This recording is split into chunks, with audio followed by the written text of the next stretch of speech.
Baik, Bapak Ibu, bismillahirrahmanirrahim. Assalamualaikum warahmatullahi wabarakatuh.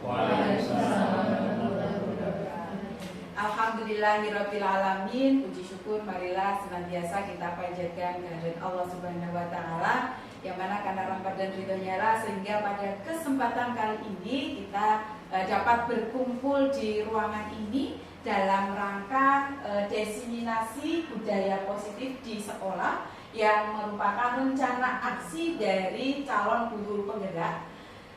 Sebelum diseminasi ini dimulai, marilah kita awali terlebih dahulu dengan berdoa agar nanti acara diseminasi ini dapat berjalan dengan baik, lancar, dan apa yang menjadi tujuan kita bersama itu nanti tercapai. Berdoa kami persilahkan.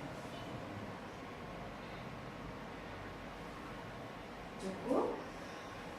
Bapak Ibu kok tegang semua ya? Ya, ice breaking dulu ya. Oke, untuk ice breaking dulu kita tepuk semangat ya.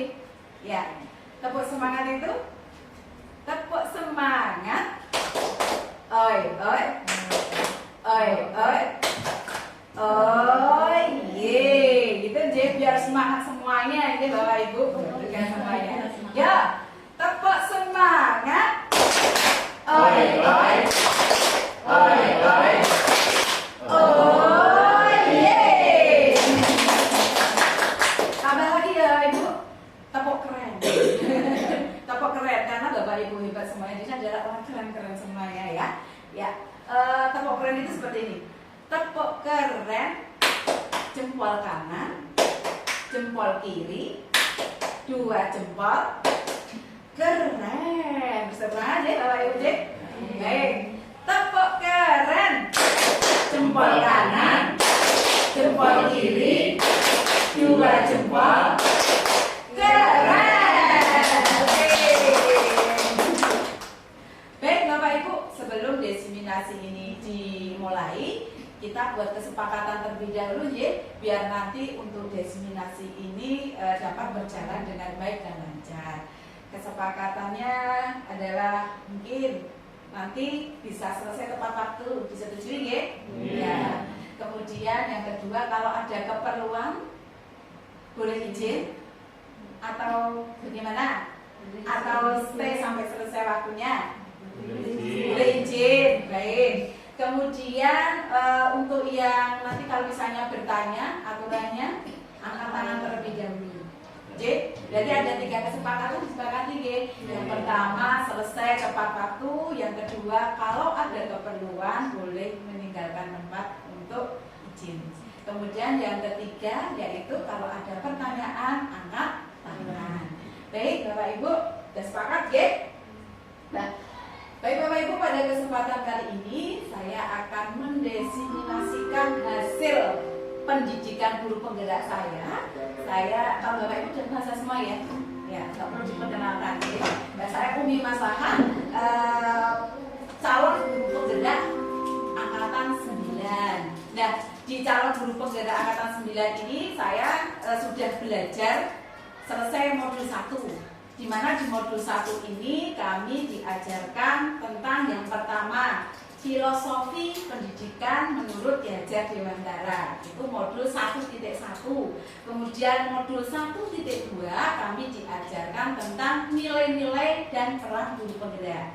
Kemudian yang ketiga, kami diajarkan untuk membuat visi dan prakarsa perubahan. Dan yang terakhir di modul 1.4 ini kami belajar tentang budaya positif. Nah, salah satu dari kegiatan atau rangkaian kegiatan di modul 1.4 ini bahwa guru penggerak itu harus melakukan diseminasi atau menularkan atau berbagi praktek baiknya kepada Bapak Ibu guru yang lain, teman sejawat. Sehingga kegiatan pada hari ini adalah dalam rangka untuk realisasi atau aksi nyata dari calon guru penggerak. Jadi guru penggerak itu tidak hanya menyelesaikan modul-modul di LMS, tapi actionnya ada. Dan harapannya dengan diseminasi ini nanti budaya positif yang sudah ada di sekolah ini kita refleksikan kembali.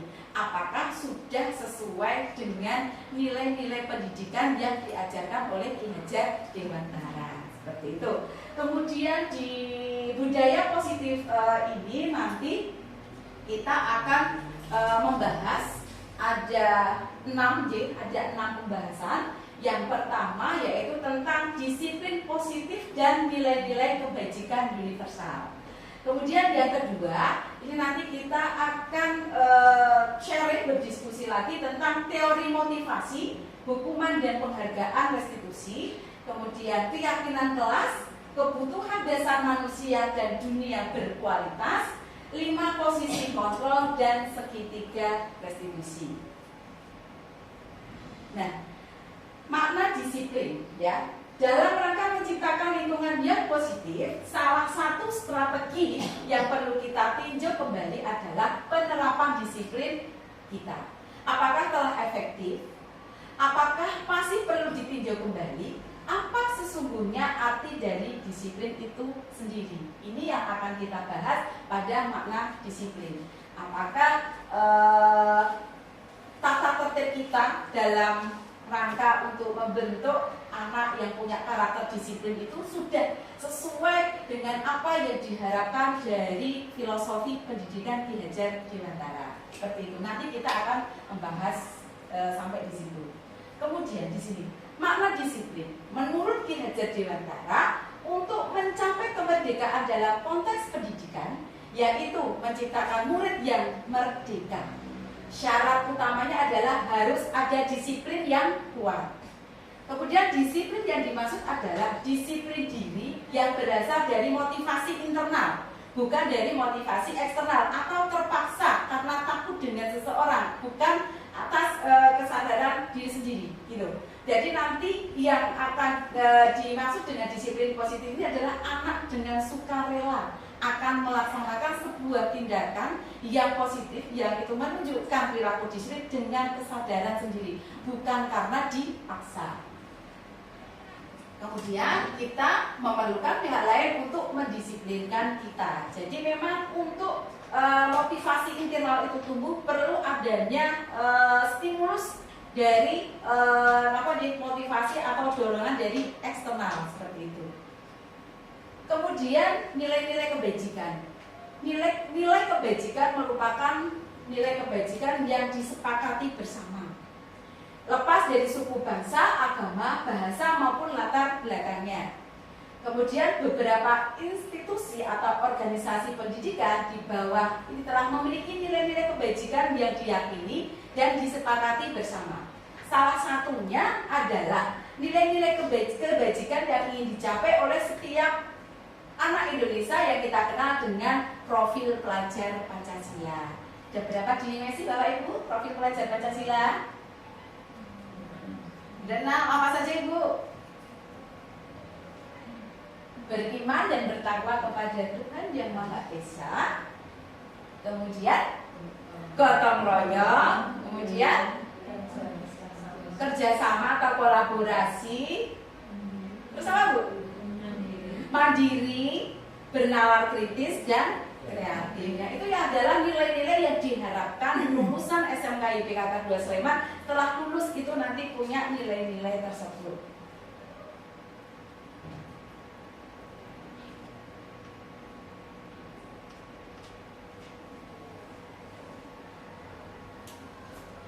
Kemudian teori motivasi.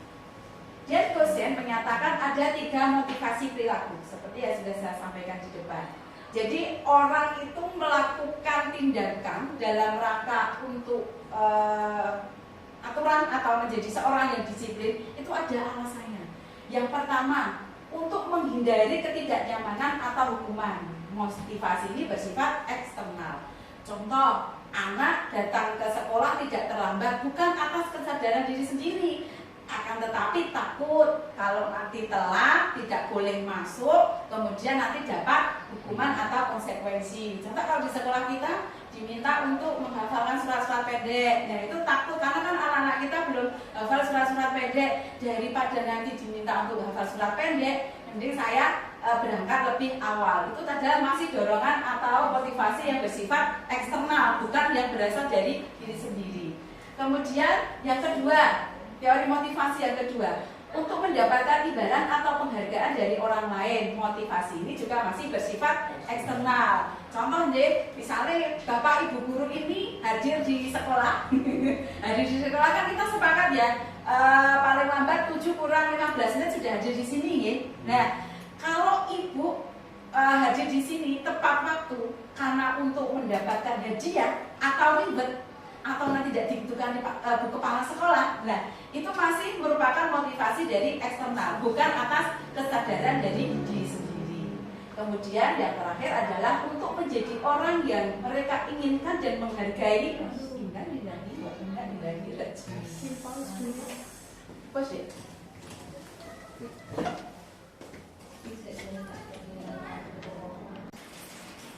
dimulai dari menurut dari dosen.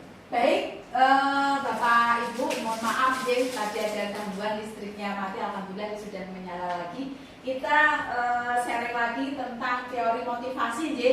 Tadi teori motivasi itu ada dua ya, motivasi eksternal dan motivasi internal.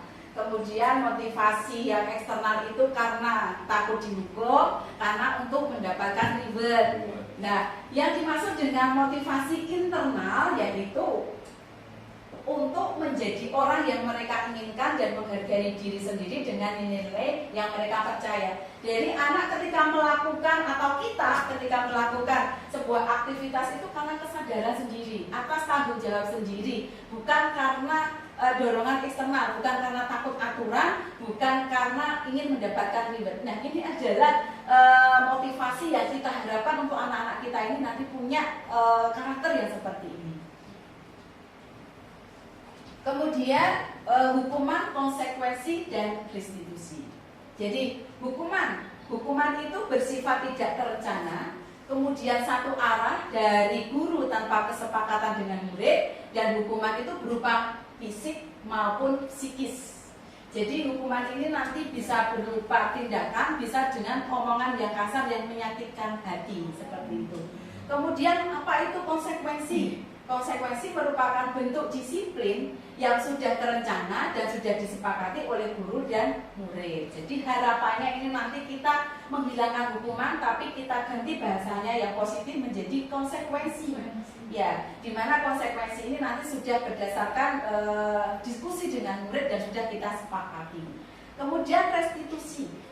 Restitusi merupakan proses menciptakan kondisi bagi murid untuk memperbaiki kesalahan sehingga mereka dapat kembali dengan karakter yang lebih kuat. Nah, ini nanti untuk restitusi ini nanti pada bagian akhir ini nanti akan kita pelajari kembali dan kita refleksikan apakah kita itu sudah melakukan seorang pendidik yang berpihak pada murid yang disesuaikan yang sesuai dengan harapan filosofi pendidikan Ki Hajar Dewantara. Dan itu. Kemudian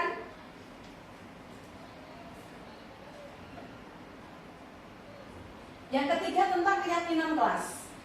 Keyakinan kelas, mengapa kita memiliki peraturan tentang penggunaan helm pada saat mengendarai kendaraan roda 2 atau motor? Kira-kira kenapa Bu? Bapak Ibu kenapa? Kok kalau tidak itu ya, kalau tidak itu kok pakai motor, orang masih nyuruh? Gak ada itu kan, kalau mau tindak ke sekolah itu kan pakai motor dan belakangnya sudah dipakai semuanya. Karena kita itu saat itu yakin bahwa helm itu merupakan ya dalam rangka yakin bahwa kita akan apa? Selamat, nyaman, gitu kan? Nah, seperti itu. Kemudian misalnya, mengapa kita memiliki peraturan tentang penggunaan masker dan mencuci tangan setiap saat? Dulu waktu pandemi kan pasti kita pakai masker pakai masker. Gak ada yang nyuruh kan, Bapak Ibu? Ketika mau ke mana misalnya kita mau ke bank, kita kan juga harus pakai masker. Bahkan itu menjadi kebiasaan kita, baru sudah pandemi sudah berakhir kita masih sering pakai masker dan itu menjadi sebuah kebiasaan dan kita itu yakin kan, karena tidak paksaan orang lain dan dengan sadar sendiri kalau tidak, oh saya mau ke bank atau saya lagi batuk harus pakai masker, karena meyakini bahwa itu adalah agar kita itu sehat, ya, alasan kesehatan, tidak menulari orang lain. Yakin kan bahwa dengan masker itu kita akan terselamatkan dari virus-virus yang mungkin karena kita waktu sakit menularkan ke orang lain. Nah, nilai-nilai keselamatan atau kesehatan inilah yang disebut keyakinan. Jadi bahwa itu yakin, tidak ada yang masuk helm biar saya itu selamat, pakai masker biar saya itu sehat, seperti itu. Nilai-nilai kebajikan universal yang disepakati secara tersirat dan tersurat, terlepas dari latar belakang suku, negara, dan bahasa maupun agama. Harapannya ini nanti kita sepakat menjadi kesepakatan atau ada kesepakatan dengan benar, dan murid itu tidak merasa tadi dipaksa, bukan karena ribet, tapi yakin ini adalah kebutuhan saya sendiri, sadar atas sendiri, tidak karena dipaksa, seperti itu. Kemudian keyakinan seseorang akan lebih memotivasi seseorang dari dalam.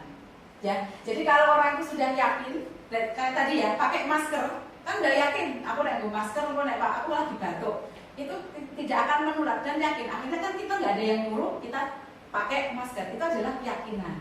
Kemudian seseorang akan lebih tergerak dan bersemangat untuk menjalankan keyakinannya daripada hanya sekedar mengikuti serangkaian peraturan tertulis tanpa makna. Tadi ya, bahwa motivasi intrinsik atau motivasi internal, bukan karena dorongan atau motivasi dari eksternal. Itu namanya keyakinan. Jadi harapan kita semua nanti anak-anak kita itu mempunyai karakter yang seperti itu.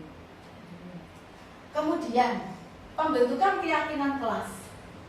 Keyakinan kelas bersifat lebih abstrak daripada peraturan yang lebih rinci dan konkret. Kalau tata tertib kita tuh abstrak sekali ya, nyata sekali Bu Tarian, bahwa nanti tentang mengatur tentang apa? Kedatangan, kedisiplinan, berpakaian, pelanggaran, dengan proses belajar mengajar, saling menghormati semua kan rigid dan banyak sekali. Berapa lembar tata tertib kita? 15 lembar.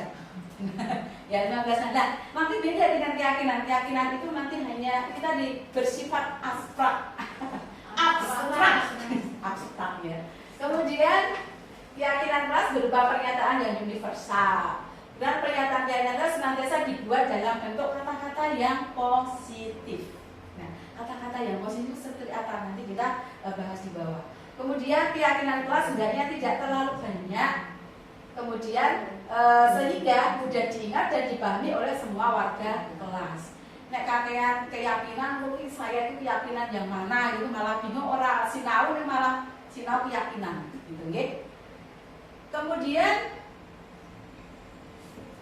pembentukan keyakinan kelas masih pembentukan keyakinan kelas, bahwa keyakinan kelas sebaiknya sesuatu yang dapat diterapkan di lingkungan tersebut. Kemudian semua warga kelas hendaknya ikut berkontribusi dalam pembuatan keyakinan kelas lewat kegiatan curah pendapat. Bersedia meninjau kembali keyakinan kelas dari waktu ke waktu. Kemudian bagaimana prosedur pembentukan keyakinan kelas? Jadi untuk prosedur pembentukan keyakinan kelas adalah mempersilahkan warga sekolah atau murid-murid di sekolah atau kelas untuk bercurah pendapat tentang peraturan yang perlu disepakati di sekolah atau kelas. Jadi prosedurnya adalah mungkin kita kan sudah punya aturan. Nah, dari aturan-aturan tersebut kita curah pendapatkan. Jadi yang perlu dibikin keyakinan itu yang bagian mana, dari tata tertib dan lain sebagainya itu. Yang seperti apa, itu nanti dicurah pendapatkan. Kemudian mencatat semua masukan-masukan para murid atau warga sekolah di papan tulis atau di kertas besar atau ukuran poster. Jadi dari aturan-aturan yang sudah ada itu dicatat yang ada keyakinannya yang mana. Nah itu nanti dicatat di sebelah diletakkan dalam sebuah poster. Kemudian gantilah kalimat-kalimat dalam bentuk negatif menjadi positif. Ya, contoh kalimat negatif: jangan membuang sampah sembarangan. Jadi kan kalimat larangan, kalimat larangan itu diganti dengan kata-kata yang positif atau kalimat yang positif, yaitu buanglah sampah pada tempatnya. Nah itu adalah bagaimana cara membentuk keyakinan kelas. Jadi kata-kata yang masih negatif, yang itu sifatnya larangan, itu diganti menjadi kata-kata yang positif, seolah-olah anak itu tidak terintimidasi. Pokoknya aku nak melakukan itu bersalah sekali. Nah, itu diganti dengan kalimat-kalimat yang positif. Kemudian masih dalam prosedur pembinaan keyakinan kelas. Nah, ajak warga sekolah atau murid-murid untuk menemukan nilai-nilai kebajikan atau keyakinan yang dituju dari peraturan tersebut. Jadi telah peraturan dianalisa, kemudian ada catatan yang bisa dijadikan keyakinan, kata negatif jadi positif. Nah, akhirnya ini warga sekolah diajak untuk menemukan nilai kebajikan yang akan dijadikan menjadi keyakinan. Contoh, berjalan di kelas, dengarkan guru, datanglah tepat waktu berada di bawah satu payung, yaitu keyakinan untuk saling menghormati. Jadi saling menghormati itu bisa untuk mengcover kegiatan-kegiatan atau aktivitas anak yang berjalan di kelas, dengarkan guru, datanglah tepat waktu. Itu adalah salah satu dari keyakinan saling menghormati. Keyakinan inilah yang dimasukkan dalam daftar untuk disepakati. Jadi keyakinannya adalah saling menghormati. Saling menghormati itu apa saja? Yaitu tadi, ada yang berjalan dengan baik, kemudian kalau guru berbicara didengarkan, nah seperti itu untuk prosedur pembentukan keyakinan kelas. Kemudian kalau sudah terbentuk keyakinan kelas, tinjau ulang kembali keyakinan sekolah atau kelas secara bersama-sama. Seharusnya setelah beberapa peraturan telah disatukan menjadi keyakinan, maka jumlah butir pernyataan keyakinan akan berkurang. Idealnya seperti apa? Jadi keyakinan kelas itu tadi ya tidak boleh banyak. Yang penting anak itu ingat dan itu menjadi salah satu dorongan atau motivasi eksternal yang mendorong tumbuhnya motivasi internal. Jadi antara 3 sampai 7 prinsip keyakinan. Bila mana terlalu banyak, ya, maka warga akan sulit mengingatnya dan akibatnya sulit untuk dijalankan. Jadi menghafal keyakinan terus ini orang dipraktekkan. Kemudian prosedur yang keenam yaitu setelah keyakinan selesai dibuat, maka semua warga kelas dipersilahkan meninjau ulang dan menyetujuinya dengan menandatangani keyakinan sekolah atau kelas tersebut termasuk guru dan semua warga atau murid. Kemudian yang ketujuh, keyakinan sekolah atau kelas selanjutnya bisa diletakkan di dinding kelas di tempat yang mudah dilihat semua warga sekolah atau warga kelas. Nah, ini kasusnya kalau moving kelas bagaimana? Nah, itu nanti mungkin dari kan kita ada 18 kelas, gitu. Nanti keyakinan dari masing-masing kelas itu nanti bisa dibannerkan dan itu bisa disiapkan di setiap ruang. Seperti itu. Mungkin solusinya ketika kita moving nanti seperti itu. Kemudian contoh nih, contoh keyakinan kelas. Yang pertama adalah hormat. Jadi dengan hormat kami meyakini bahwa sangat penting untuk menghormati semua orang dan barang milik orang lain. Jadi harus menghormati. Kemudian keyakinan kelas bekerja. Kami meyakini bahwa sangat penting untuk mengerjakan segala pekerjaan atau mengikuti kegiatan yang telah ditugaskan. Contoh, ya, contoh kan istilahnya kan ini kegiatan yang telah ditugaskan, piket. Nah itu kan masuk bekerja, ya. Kemudian yang ditugaskan lagi. Kemudian mungkin ketika ada jam kosong, piket itu kan juga harus bekerja untuk aktivitas. Kemudian diterima dan dimiliki. Kami meyakini bahwa sangat penting untuk merasa diterima pada suatu kelompok dan saling peduli satu dengan yang lainnya. Kemudian pendalaman keyakinan kelas. Jadi pendalaman keyakinan kelas ini dapat kita lihat dengan kegiatan tampak seperti atau tidak tampak seperti. Anggota kelas dibagi menjadi beberapa kelompok dan setiap kelompok diberikan kertas. Salah satu anggota kelompok membuat huruf T kapital yang besar. Jadi ada tabel T, ya. Guru memberikan salah satu keyakinan kelas kepada setiap kelompok. Tadi ada apa? Ada apa tuh? Keyakinan kelas ada hormat, bekerja, diterima dan dimiliki. Itu ditampakkan seperti dan ditampak tidak seperti. Seperti apa tuh keyakinan kelas itu di dalam tabel T. Nah, tampak seperti hormat, gitu. Hormat. Contoh, tampak seperti itu kalau dia itu punya keyakinan atau melakukan kegiatan keyakinan tentang hormat, maka dia akan datang tepat waktu. Kemudian menyapa teman dan guru setiap hari, mengembalikan barang teman yang telah dipinjam dan mengucapkan terima kasih. Itu adalah dalam bahasa hormat. Kemudian kalau anak masih belum menunjukkan tampak seperti masih hadirnya terlambat, tidak acuh dengan teman dan guru, tidak mengembalikan barang yang telah dipinjam dan meletakkan sembarangan. Nah, anak ini belum memperlihatkan keyakinan kelas tentang hormat. Kemudian bekerja. Nah, anak ketika sudah menjalankan keyakinan kelas akan tampak seperti apa? Nah, akan tampak seperti tekun bekerja dan menyimak guru, menyerahkan tugas tepat waktu, memberikan hasil terbaik. Tetapi kalau anak istilahnya belum melaksanakan keyakinan yang disepakati, maka dia akan melakukan tindakan tidak mendengarkan guru, acuh tak acuh, tugas tidak diberikan, kemudian asal-asalan mengerjakan tugas. Gitu. Kemudian untuk keyakinan rasa diterima dan dimiliki, tampak seperti apa? Nah, ketika anak itu sudah menjalankan keyakinan kelas rasa diterima dan dimiliki, anak-anak itu akan melakukan tindakan berupa melibatkan semua anggota kelompok, memberikan kata-kata atau komen-komen membesarkan hati bila teman kita berhasil, menjenguk atau menanyakan kabar teman yang kurang sehat atau sedang mendapatkan musibah. Itu dalam keyakinan merasa diterima dan dimiliki.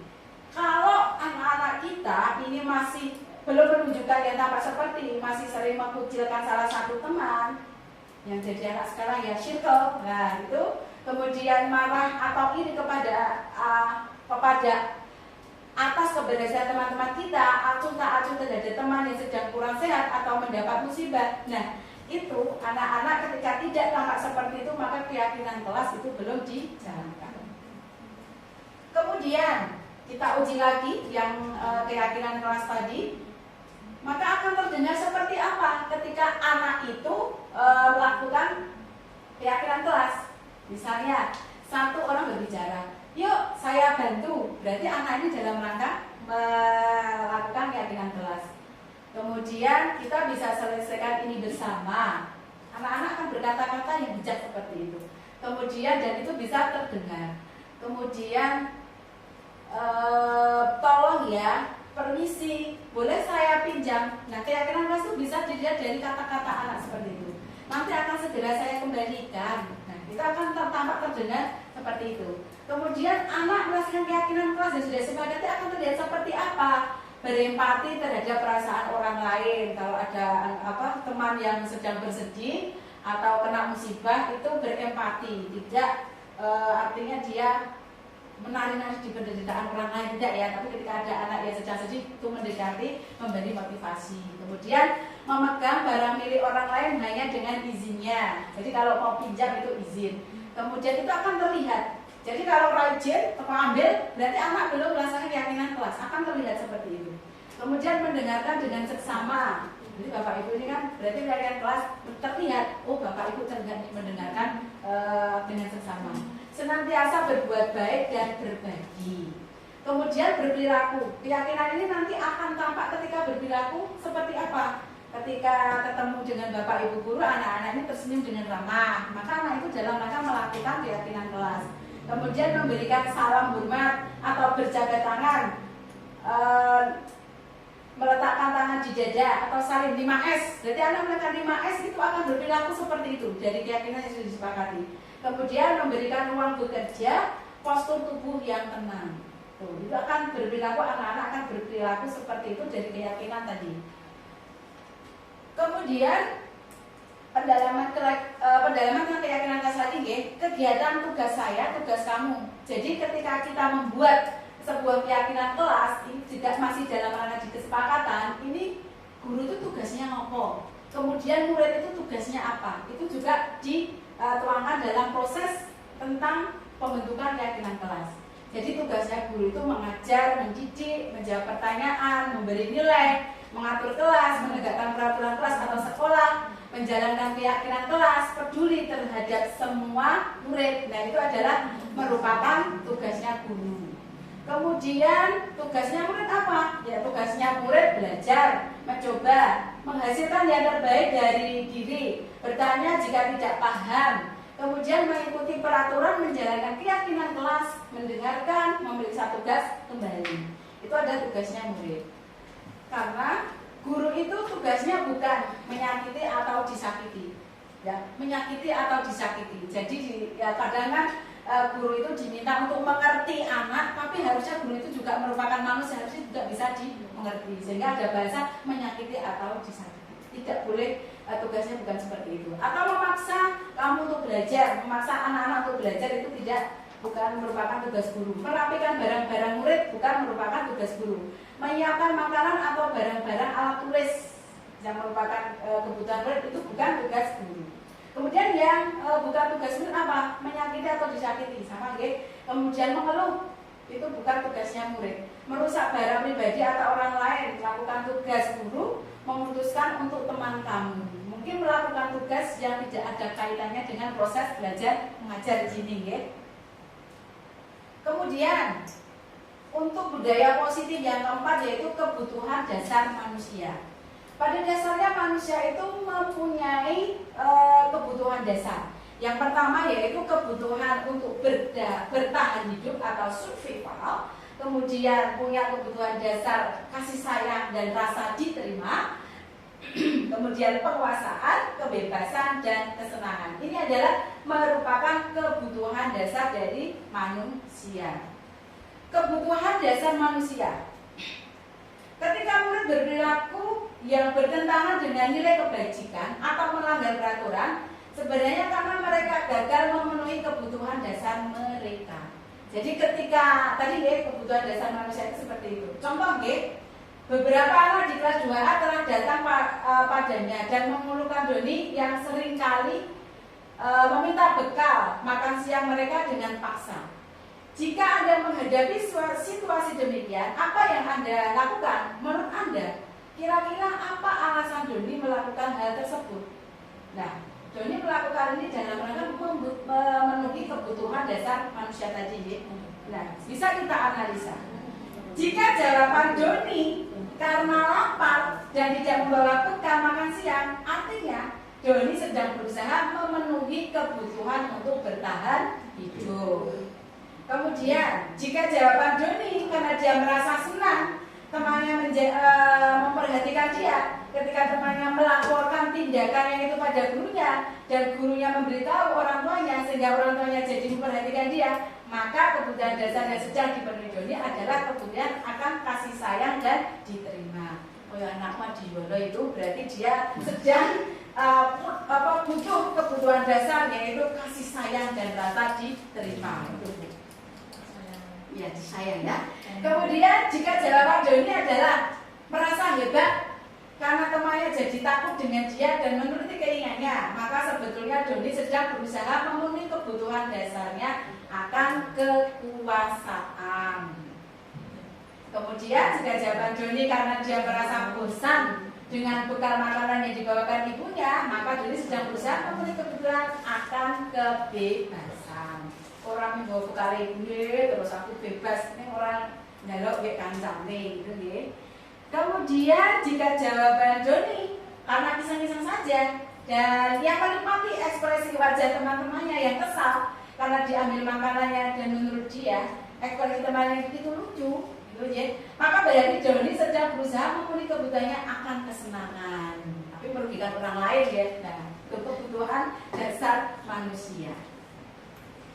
Kemudian budaya positif. Di modul budaya positif kita juga belajar tentang posisi kontrol. Ini yang sangat penting sekali. Jadi kalau menurut saya ketika belajar di modul 1.4 ini bisa untuk refleksikan diri.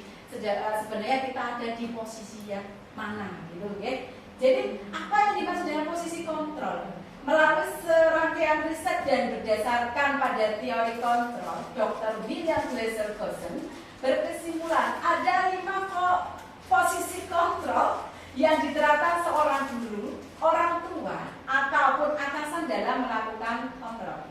Jadi yang melakukan 5 posisi kontrol itu tidak hanya guru, orang tua, kita sebagai orang tua, ataupun atasan kita itu juga akan memposisikan diri menjadi 5 posisi kontrol. Nah, ke-5 posisi kontrol tersebut adalah sebagai penghukum, kemudian pembuat rasa bersalah, kemudian sebagai teman, pemantau, dan manajer. Nah, nanti kita lihat posisi kita ada di mana. Oke? Kemudian penghukum. Kategori penghukum seperti apa? Jadi kategori kalau memfungsikan diri sebagai penghukum, misalnya seorang penghukum bisa menggunakan hukuman fisik maupun verbal. Jadi menghukum itu dengan kata-kata yang kasar dan anak itu sakit hati, itu kita dalam rangka memposisikan diri sebagai penghukum. Kemudian ada suara tinggi, bahasa tubuh, mata melotot, jari menunjuk. Nah, kalau kita masih ada anak telat, kemudian sambil begini, berarti posisi kita adalah sebagai penghukum. Kata-kata kita tidak bijak dan itu menyakiti anak merasa minder, anak merasa terhakimi. Nah, itu kita pada posisi penghukum. Kemudian yang kedua, kalau merasa bersalah, nah tindakan kita yang seperti apa? Gitu. Jadi membuat orang lain merasa tidak nyaman, bersalah atau rendah diri. Kemudian ada suara memelas atau halus atau sedih. Bahasa tubuh merapat pada anak. Contoh bentar yang ini suka ini ya, membuat merasa bersalah. Kesa, kamu kok telat lagi? Nah itu akhirnya kan Kesa merasa bersalah. Aduh, guru kok begitu ya menyampaikan. Nanti kan anak kan merasa bersalah. Contohnya seperti itu. Nanti kita lihat videonya ya. Ada videonya ya.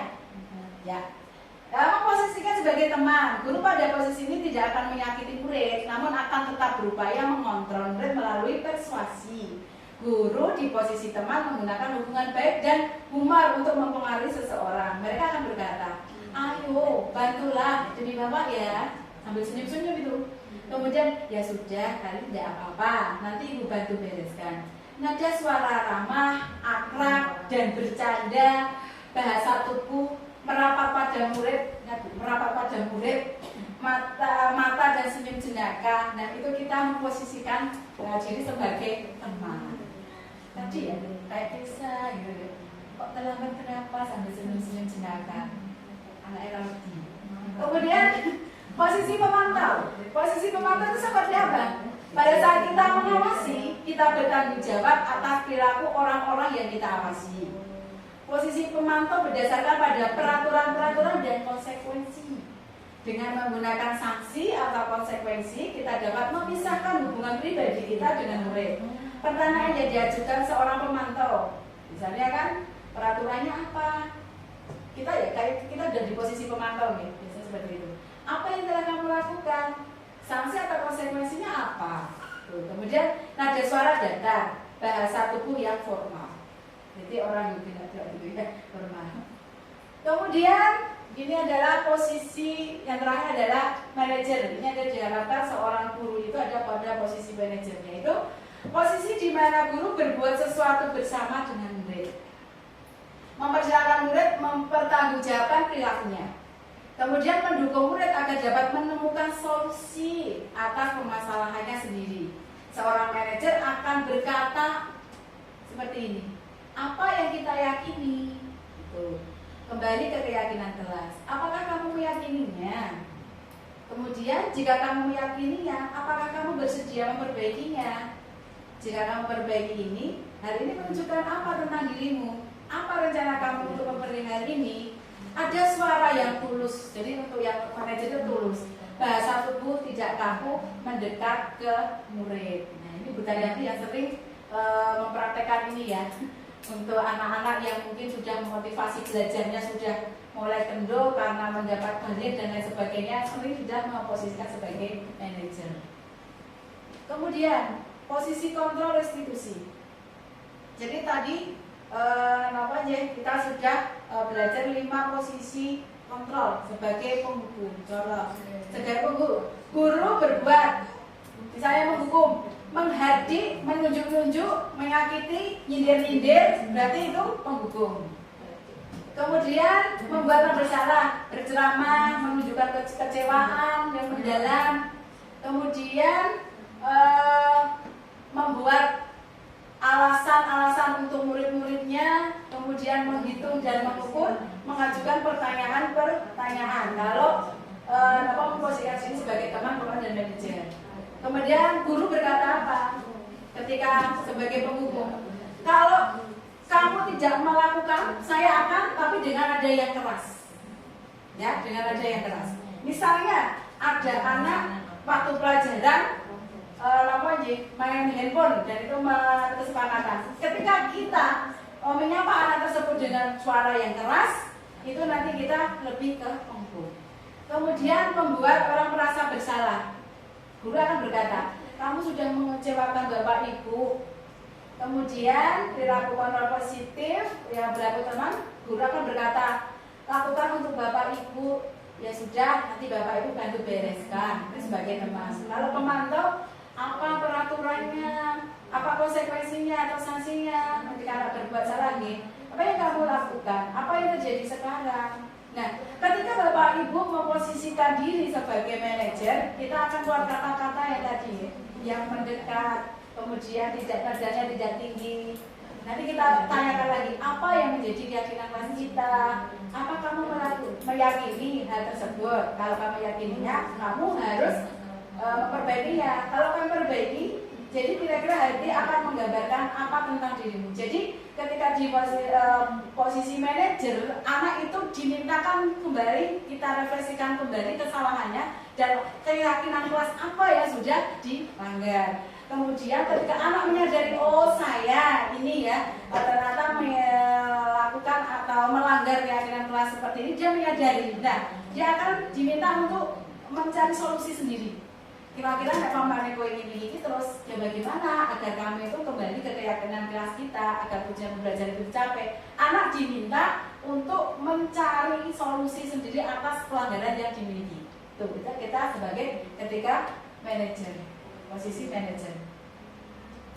Kemudian segitiga restitusi.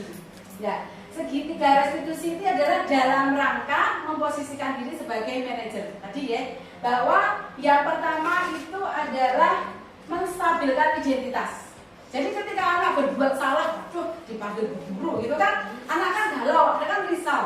Kita dalam segitiga restitusi itu, anak harus distabilkan identitasnya terlebih dahulu. Biar anak itu tenang, kemudian menyadari bahwa dia melakukan kesalahan dan dia tidak minder. Kemudian setelah menyadari kesalahan itu, kemudian akan validasi tindakan yang salah. Jadi ketika menyadari anak itu berbuat salah, ini nama adalah tahap yang kedua, validasi tindakan yang salah. Oh iya, saya berbuat seperti ini, melanggar keyakinan seperti ini.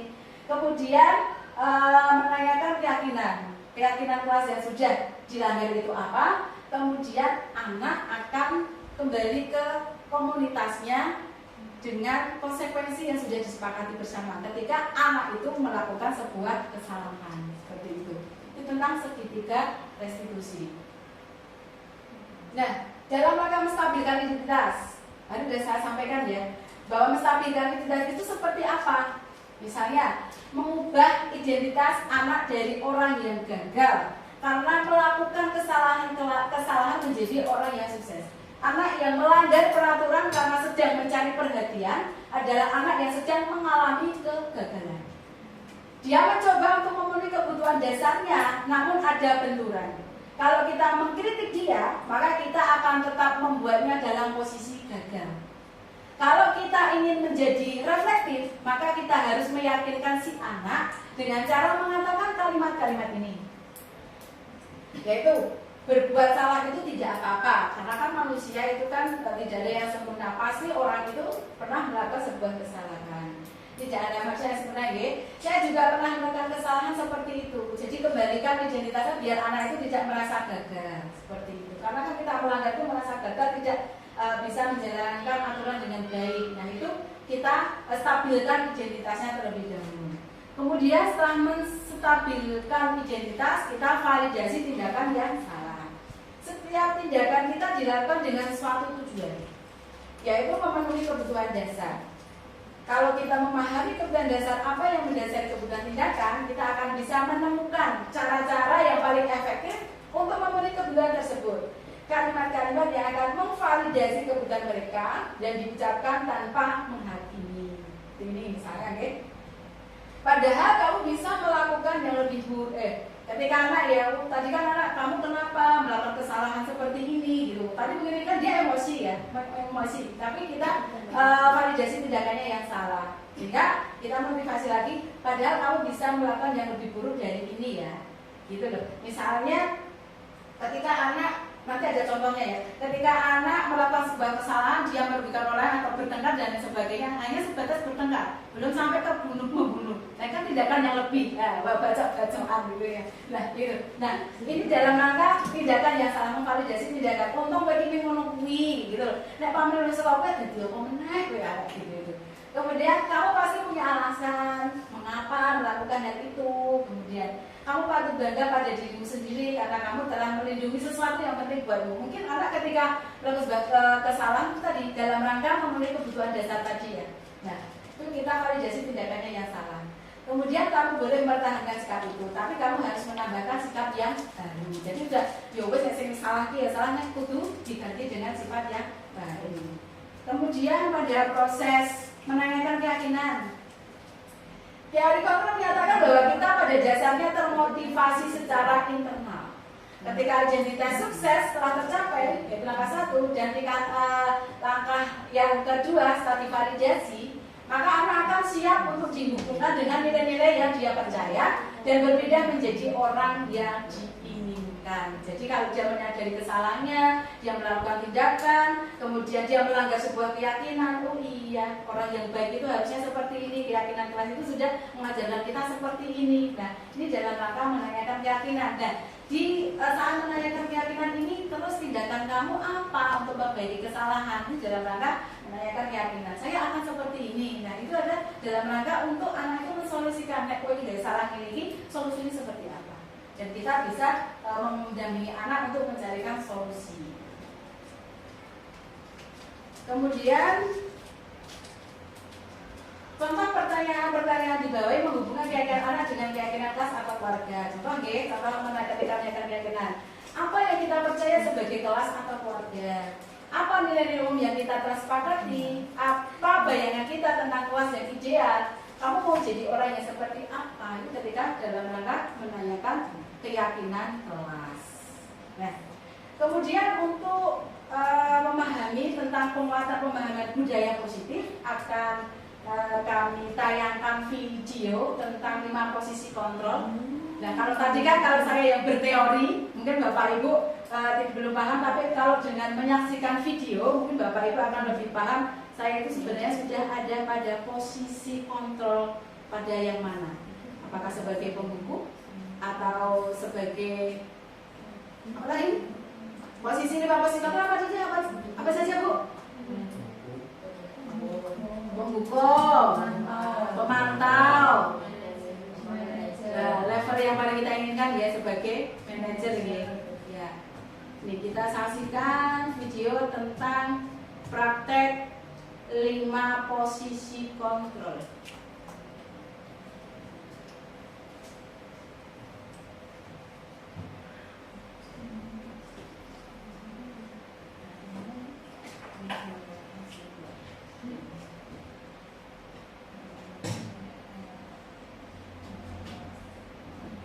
Ya.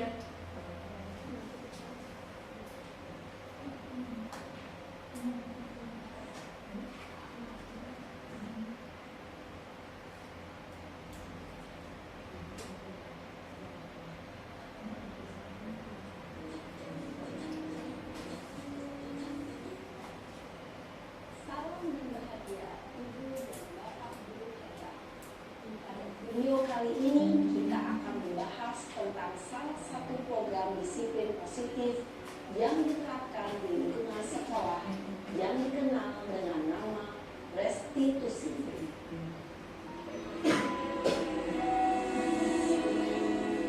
Kita saksikan video tentang 5 posisi kontrol. Berdasarkan pada teori kontrol metode Indonesia. Segitiga restitusi adalah suatu proses dialog yang dijalankan oleh guru atau orang tua agar dapat menghasilkan murid yang mandiri dan bertanggung jawab. Pada saat guru di posisi manajer, aspek yang dikembangkan pada murid adalah motivasi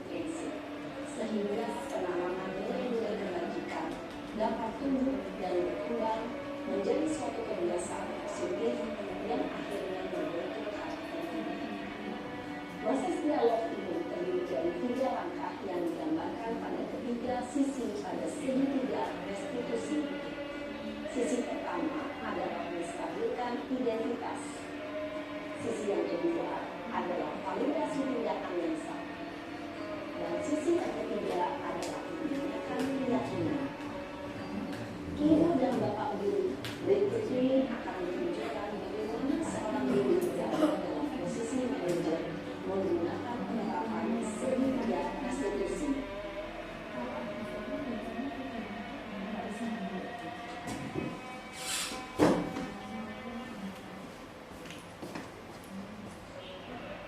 Ini adalah dalam rangka proses untuk menstabilkan identitas ya. Kesel Pak, kesel banget. Masa aku dikatain korban Pak? Ya aku marah lah. Aku udah dikatain Eka di depan kelas. Kesel banget. Oh begitu. Ya pasti kamu marah dan kesal. Bapak juga karena ada yang juga seperti itu. Menstabilkan identitas. Kemudian pada saat itu kamu mau melakukan apa? Ya saya langsung ngatain Eka lah Pak. Kesel banget. Saya bentak-bentak dia di depan teman-teman lain. Oh begitu. Pasti kamu melakukan seperti itu karena suatu alasan tertentu kan? Iyalah, masa saya diam saja Pak? Ya saya bela diri lah. Masa saya dituduh tukang fitnah? Ya wajar lah. Mempertahankan harga diri itu sesuatu yang penting buat kamu. Menstabilkan Kamu identitas. tidak lebih Validasi tindakan kesalahan. Iya Pak. Untung saya masih bersabar dan hanya membentak saja. Gemes padahal kan saya pasti bela diri lah. Ya pasti ya. Tapi kamu memilih untuk tetap bertahan dan bersabar. Kamu memilih untuk tidak menjadi lebih parah lagi kan? Iya. Nah, sekarang coba kita lihat lagi tindakan kamu yang bentak-bentak Eka di kelas. Tindakan kamu itu kira-kira sesuai dengan keyakinan kelas atau prinsip kamu tidak? Enggak lah Pak. Capek Pak dari kemarin. Jadi keyakinan atau prinsip mana yang sesuai dengan keinginan kamu? Ya saya sebenarnya sangat menghargai orang lain. Mungkin saat itu saya menjadi emosi. Jadi tidak menyukai sebab itu. Kamu meyakini tidak? Menghargai orang lain itu penting buat kamu. Yakin lah Pak. Iya, setuju. Kita harus menghargai. Namun ada juga keyakinan yang kita sepakati yang perlu kita jalankan apabila kita sedang marah kan?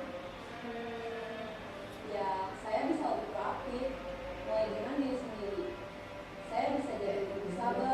Mau apa lagi? Kamu Nah, Yono jadi Sedih ya Pak. kalau kamu kamu akan menjadi orang seperti apa? Saya akan menjadi tanggung jawab kali ya Pak. Dan senantiasa proaktif. Iya.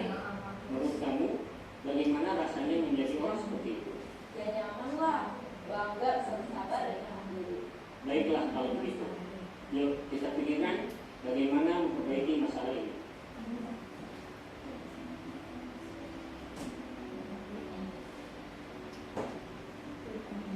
Ibu dan Bapak Guru hebat. Baru saja kita menyaksikan contoh bagaimana seorang guru berada dalam posisi manajer menggunakan penerapan segitiga restitusi. Mari kita bahas satu persatu. Pada sisi pertama, menstabilkan identitas berdasarkan pada prinsip bahwa membuat kesalahan adalah bagian dari proses pembelajaran. Sisi pertama dari segitiga ini berperan menggeser identitas murid dari identitas gagal ke identitas sukses. Murid yang sedang bertingkah laku yang tidak pantas atau menarik diri saat itu sedang mengalami identitas gagal. Bila kita mengkritiknya, maka posisinya tidak akan berubah. Kita bisa mengajukan pernyataan-pernyataan ini. 1. Membuat kesalahan sesuatu yang wajar. 2. Manusia tidak ada yang sempurna. 3.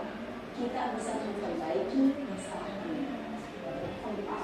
Saya tidak menanyakan kesalahan. Saya lebih fokus bagaimana memperbaiki masalah ini. 5. Apakah saat ini kamu telah menjadi orang yang baik untuk diri sendiri? Pada sisi kedua, validasi tindakan yang salah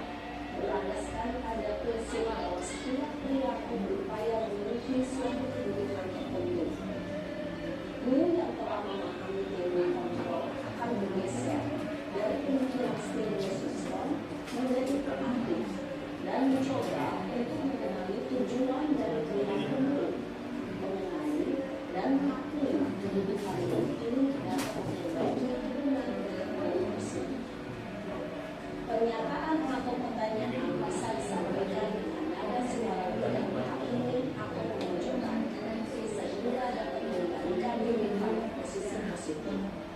1. Kamu bisa saja bertindak lebih gegabah lagi dari ini. 2.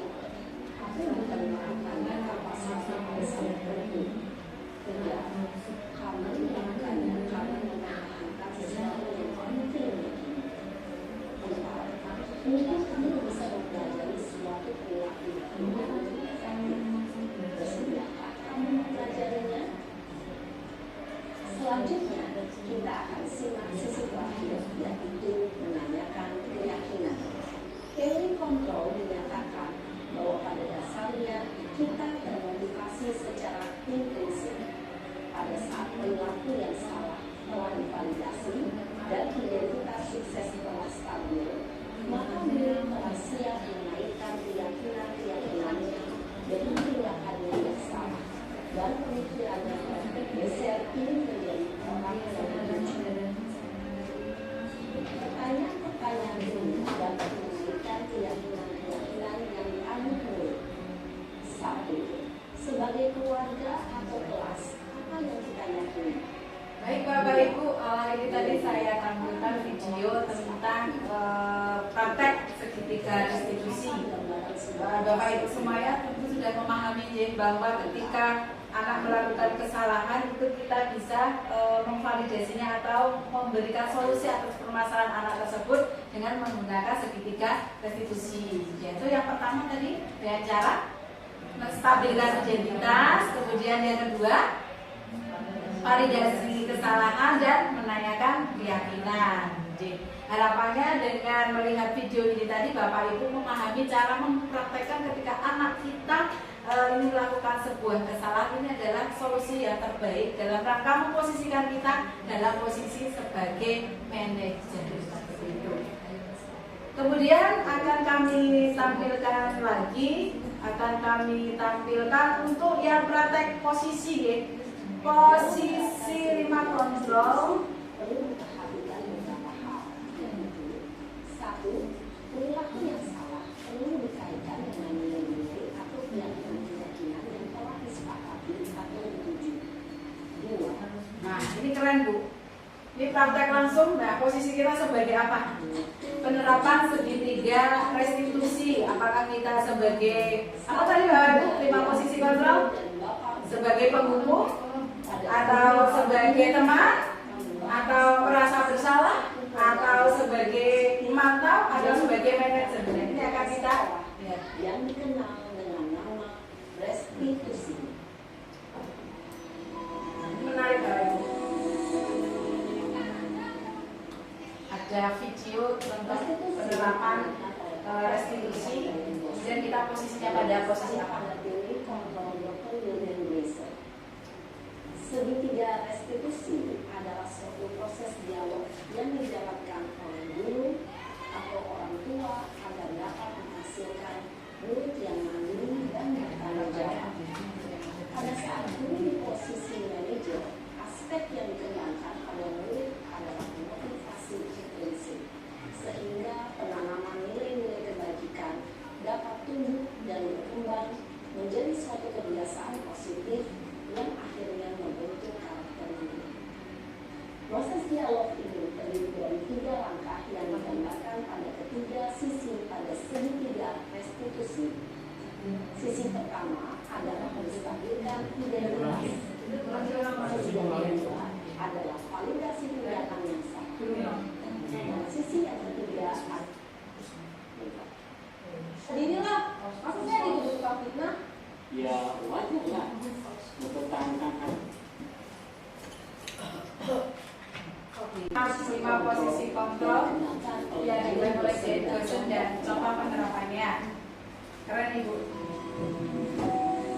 Kita bisa refleksi diri kita ada pada posisi yang mana.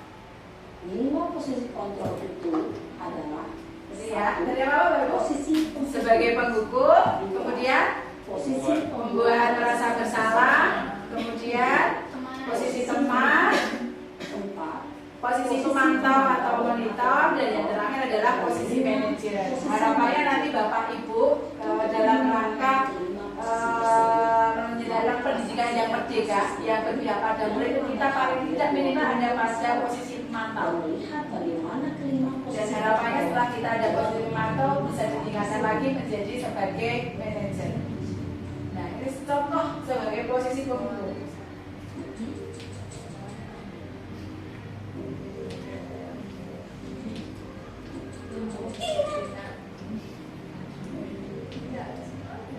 Naren, sini kamu. Saya itu. Selamat pagi Bu. Selalu terlambat. Kamu deh, pasti terlambat. Maaf Bu, saya Apa? Apa coba? Alasan kamu apa lagi? Kapan sih kamu tidak terlambat? Malas sekali ya kamu jadi anak. saya Dasar pemalas. Gak kapok-kapok sih kamu. Sudah berapa kali terlambat? Sana, kamu keliling lapangan basket 2 kali. kenapa saya harus keliling lapangan basket Bu? Kenapa? Kamu melawan ibu. Putaran ini. Berani-beraninya jawab. Sudah terlambat, masih berani jawab pula. Sekarang, keliling lapangan basket 5 kali sekalian. Biar kapok. Cepat. Pergi sana ke lapangan basket. posisi penghubung Ya, posisi penghubung, sih. ada nih menghadir, memberi menunjuk, menyakiti, hukuman bisa berupa fisik maupun psikis. Ibu dan bapak hebat. Dampak yang terjadi pada murid ketika guru berada pada posisi penghubung. Iya. Jadi ketika memposisikan sebagai pembunuh ternyata anak murid menjadi pendendam, tidak menyukai guru. Mari kita mau putaran untuk kembali sekolah yang menyesuaikan. Nah, udah lagi. Oh, belum. Naren, Enggak, beda nanti. Nadanya beda, kakak saya. Selamat pagi Bu. Naren. Merasa bersalah. Kenapa terlambat lagi, nak? Ya Tuhan, Naren. Kamu senang ya bikin ibu susah ya? Kalau Merasa kamu bersalah. terlambat lagi, nanti ibu yang ditegur bapak kepala sekolah, nak. Bisa Tadi menegur ya, Pak? anak kamu. Duh, gimana ini? Maaf Merasa Bu. bersalah. Duh, Gusti Naren. Kamu suka ya kalau ibu tegur bapak kepala sekolah? Terus, sekarang ibu harus tulis apa yang di buku absen? Ini kamu sudah sering terlambat loh. Ibu harus apa coba? Coba. Maaf sekali. Ya sudah, lain kali jangan bikin ibu susah lagi anak ya. Merasa bersalah ini ya. Lagi kalau kamu begini terus, bisa jantungan kalau ibu tegur bapak kepala sekolah. Kan ada jadwal terus. Maaf sekali. Posisi membuat Ya, rasa bersalah. merasa bersalah efeknya ya, tapi ada efeknya ke anak-anak. Cenderung lembut, namun kata-kata yang diutarakan membuat murid merasa menjadi orang yang gagal, memandang buruk dirinya sendiri, merasa tidak berharga, dan tidak sanggup membahagiakan orang lain. Ketika murid mengalami Ini dampak posisi merasa bersalah. ia Merasa bersalah, gagal, tidak diri. Berarti benar. Ya kan? Ayo coba lihat apa sebagai posisi teman.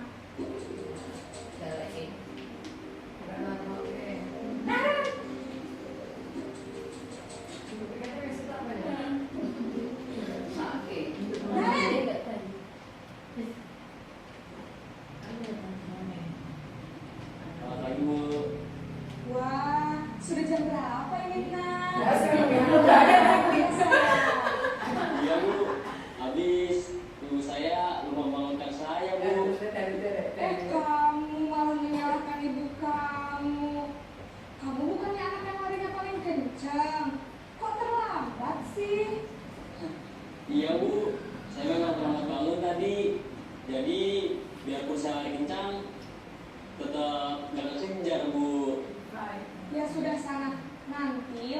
kali larinya lebih kenceng lagi ya, biar gak terlambat lagi.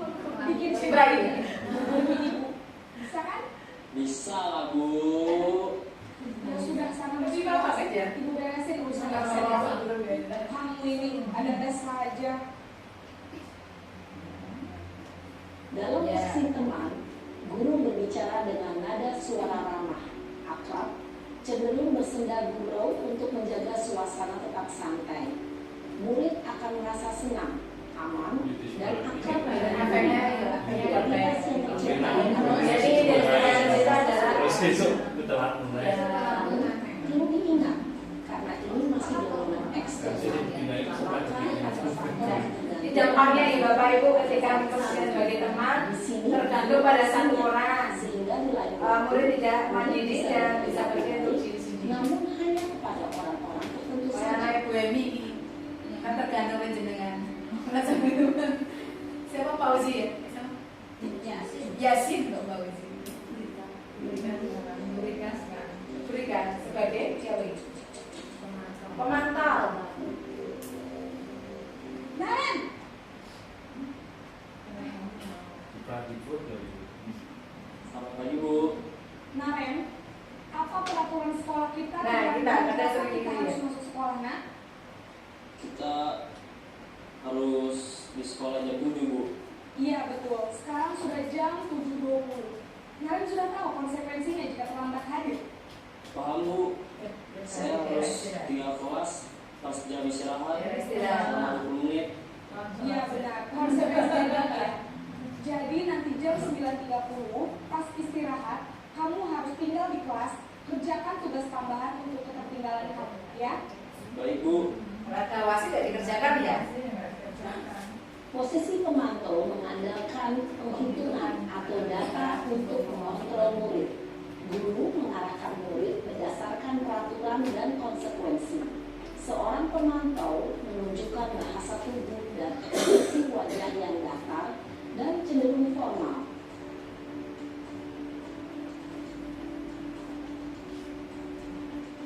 Terakhir ya, posisi manajer harapannya Bapak Ibu semua bisa menjadi guru yang bijak berpihak pada murid. Ini pada posisi manajer. Naren,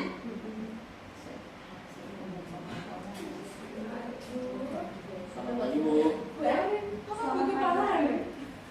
Maaf Bu, saya terlambat. iya, sekolah masuknya jam 7, sekarang sudah jam 7.20. Jadi sekarang bagaimana ini, Naren? Maaf Bu, saya lupa setel alarm saya semalam. Baiklah, menurut kamu, keyakinan sekolah yang mana yang perlu kamu tingkatkan? Menghargai diri sendiri dan Jadi ketika kita memposisikan sebagai manajer, kita mempraktekkan segitiga restitusi ya. Informasi tersebut. iya Bu, saya meyakininya. Apakah Naren bersedia memperbaiki masalah keterlambatan ini? Bersedia Bu. Bagaimana kamu akan memperbaiki masalah keterlambatan ini? Saya akan coba untuk tidak lupa menyetel alarm saya Bu. Baik, kalau Naren lupa menyetel alarm di rumah, ada orang yang kira-kira bisa bantu mengingatkan tidak? Ada Bu. Ada saya, Kak Emma. Ada lagi dari Kak Emma? Selain Kak Emma, ada ibu saya. Baik, jadi yang mengingatkan Naren adalah Kak Emma dan Kata-kata umum. kira-kira akan mulai setel alarm kapan ya Naren? Setelah pulang sekolah, akan segera saya lakukan. Baik, jadi Naren akan setel alarmnya untuk bangun besok pagi dan akan diingatkan oleh kakak dan ibu Naren. Ada lagi yang mungkin perlu dilakukan Naren? Agar tidak terlambat bangun lagi. Tidak ada Bu. Baik Naren, terima kasih untuk kerjasama kamu. Sekarang kamu boleh kembali ke kelas. Baik Bu, terima kasih. Ya. Posisi manajer adalah posisi kontrol yang disarankan untuk membimbing murid memiliki sikap disiplin yang positif, yaitu murid yang mandiri, bertanggung jawab, dan dapat memecahkan masalah. Baik Bapak Ibu, tadi baru saja kita saksikan tentang 5 posisi kontrol, contoh-contohnya. Jadi kita bisa refleksikan dengan diri kita sendiri sebenarnya kita itu ada pada posisi yang mana. Tapi kalau kami lihat ini Bapak Ibu semuanya itu 5 posisi itu semuanya sering dipraktekkan ya. Akan tetapi di sini tidak ada konsistensi mungkin ya. Kadang kita memperlakukan anak sebagai kita sebagai penggum. Kemudian kadang kita juga memposisikan anak biar merasa bersalah. Kemudian juga memposisikan sebagai teman.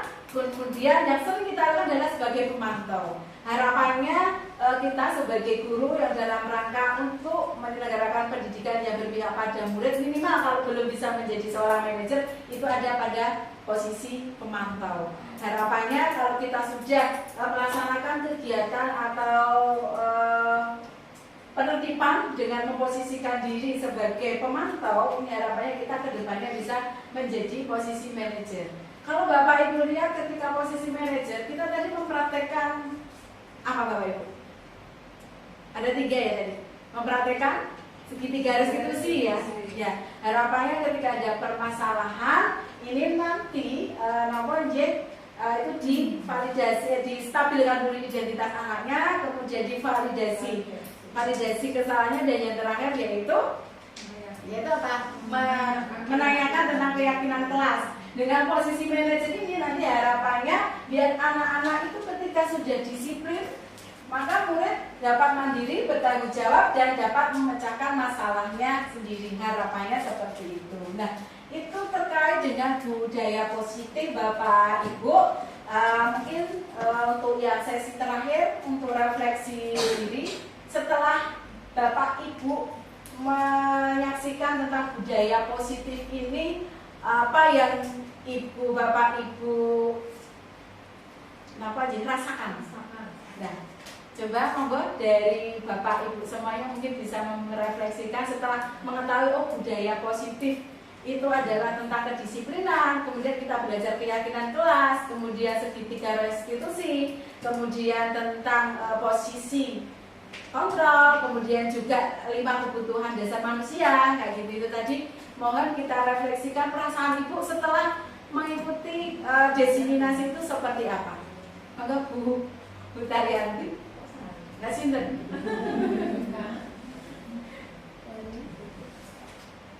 Terima kasih Bu Umi yang sudah menyampaikan tentang budaya positif dari posisi manajer sampai posisi dari kelima hal itu tadi, kemudian sampai ke segitiga restitusi. Namun demikian mungkin dari keyakinan itu sebenarnya kan termasuk kalau dulu kita dalam penjabaran tata tertib yang disepakati oleh kelas itu masing-masing bersama Bapak Ibu Wali kelas. Kita juga sudah melaksanakan dan itu memang untuk hanya perbedaannya di penjabaran dan keyakinan itu. Nah, tetapi yang saya refleksikan di sini, kalau nanti di situ hanya timbul istilahnya keyakinan saja, sedangkan di situ tidak ada semacam sanksi. Sedangkan sekarang kalau kita memberlakukan sanksi itu dimaksud nanti kembali ke menghukum lagi. Nah, ini pertanyaan atau mau refleksi ya? Refleksi boleh, monggo. Nanti kita diskusikan. Nah, itu bagaimana untuk menindaklanjuti dari kalau seandainya nanti dari budaya positif ini benar-benar akan kita terapkan di sekolah kita, bagaimana untuk tindak lanjutnya di dalam pelaksanaan di budaya positif ini. Itu saja kalau dari saya. Bu Umi sudah menyampaikan dengan bagus, sudah dengan jelas sekali, bahkan juga sudah ditayangkan dengan video-video yang mencerminkan tentang kita sebagai seorang pendidik, itu sudah sangat bagus sekali, dan kita bisa merefleksikan, kita sudah bisa memposisikan, kita sudah seperti di mana seperti itu. Itu saja dari saya, mungkin nanti ada tambahan dari Bapak Ibu semuanya. Terima kasih. Baik Bu Taryanti, bisa beri tepuk tangan untuk Bu Taryanti. Bapak Ibu yang lain ingin menambahkan? Bu Dati? Kalau saya lebih ke bagaimana cara Bapak Ibu guru untuk membangunkan perbaikan yang dari internal dan juga eksternalnya untuk penguatan kepada peserta didik. Baik, terima kasih Bu Darti. Jadi setelah mengikuti desiminasi ini, Bapak Ibu sekarang sudah paham apa yang dimaksud dengan budaya positif, budaya positif. Dan tadi Bu Taryanti menyampaikan kepada kita tentang sebenarnya kalau itu hanya keyakinan tadi, bahwa ketika keyakinan kelas itu hanya 3-7 butir saja bagaimana. Nah, mungkin rencana aksi kita dalam rangka untuk budaya positif itu tadi kan ketika akan membentuk keyakinan adalah peraturan yang sudah ada, kemudian itu yang masih dalam statement yang artinya masih berkonotasi negatif itu diganti menjadi positif. Jadi biar anak itu tidak merasa dengan kata-kata itu akan berbeda. Ketika tadi apa contohnya, buanglah sampah pada tempatnya, itu kan positif. Dilarang buang sampah, itu efek perasaan di emosi ke anak itu akan berbeda. Nah itu mungkin nanti yang akan kita tidak lanjuti ya, bahwa yang kata-kata negatif itu ganti dengan kata-kata yang positif. Itu yang pertama. Kemudian yang kedua yang bisa kita tidak lanjuti kembali adalah, memang tadi saya juga pernah di 11 AKA 1 saya tanyakan apakah di sini ada aturan kelas. Ternyata ada Bu, ternyata ada. Dan aturan kelas itu salah satunya adalah alfa didenda 5.000, kemudian gak seragam pas kemis pahing itu 2.000, orang piket 2.000. Nah, di sini dalam rangka mungkin bahasa-bahasanya itu masih diganti jangan denda, tapi tadi konsekuensi. Jadi yang mengajar ketika konsekuensi itu mengajarkan anak untuk bertanggung jawab. Ya, nanti itu kan sudah disepakati bersama ya, sudah disepakati bersama. Nah, itu nanti menjadi PR kita bersama, jangan bahasanya jangan denda, konsekuensi. Biar kita itu terbiasa untuk istilahnya menggunakan kata-kata yang positif, tidak negatif. Kalau negatif itu langsung sudah ngejudge, rasanya sudah beda, walau maksud dan tujuannya sama. Mungkin itu refleksi kita tentang budaya positif yang sudah ada di sekolah kita, dan tindak lanjutnya yaitu akan membentuk keyakinan kelas dengan mengubah aturan-aturan kelas yang masih negatif menjadi positif. Seperti itu. Terima kasih Bapak Ibu semuanya yang sudah mengikuti desiminasi ini dengan serius, dengan share atau dengan penuh tanggung jawab, sehingga tadi Bapak Ibu bisa terbuka wawasannya dan perasaannya itu juga bisa merefleksikan saya sekarang ada di posisi yang di sebelah mana. Itu jadi demikian Bapak Ibu desiminasi dari saya. Yang perlu digarisbawahi sebelum saya tutup adalah yang pertama, yaitu budaya positif itu adalah membentuk sebuah keyakinan kelas. Tadi keyakinan kelas dari yang negatif menjadi kata-kata yang positif. Yang kedua, ketika anak itu melakukan sebuah kesalahan itu dalam rangka untuk memenuhi kebutuhan dasarnya. Kemudian yang ketiga, kita juga mengetahui bahwa ketika anak itu melakukan kesalahan, kita bisa memposisikan diri menjadi 5, yaitu sebagai penghukum, kemudian sebagai pembuat rasa bersalah, teman, kemudian pemantau, dan manajer. Nah, harapannya Bapak Ibu semuanya setelah mengikuti budaya positif ini ada posisi sebagai pemantau, dan harapannya nanti juga menjadi manajer. Kemudian ketika pada posisi pemantau atau dalam rangka up atau upgrade ke posisi manajer, kita bisa belajar untuk mempraktekkan segitiga restitusi, yaitu dengan cara menstabilkan identitas terlebih dahulu, validasi kesalahan, dan menanyakan keyakinan. Itu Bapak Ibu. Ya, terima kasih Bapak Ibu semuanya yang sudah mengikuti desiminasi pada hari ini. Semoga ini bermanfaat dan bisa kita refleksikan atau kita aplikasikan ke dalam proses pembelajaran kita, sehingga kita dalam rangka menciptakan pembelajaran yang merdeka, berpihak pada anak ketika datang sekolah itu tidak merasa tertekan, tapi senang. Jadi ketika akan sekolah itu anak itu semangat untuk berangkat sekolah. Seperti itu, karena dalam rangka menciptakan pembelajaran yang berpihak pada murid.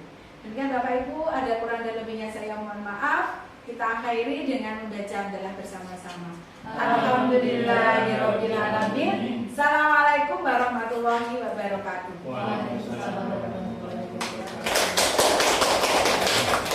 من سخطك والنار اللهم إنا نسألك رضاك والجنة ونعوذ بك. Terima kasih. Salam guru penggerak, bergerak, tergerak, menggerakkan.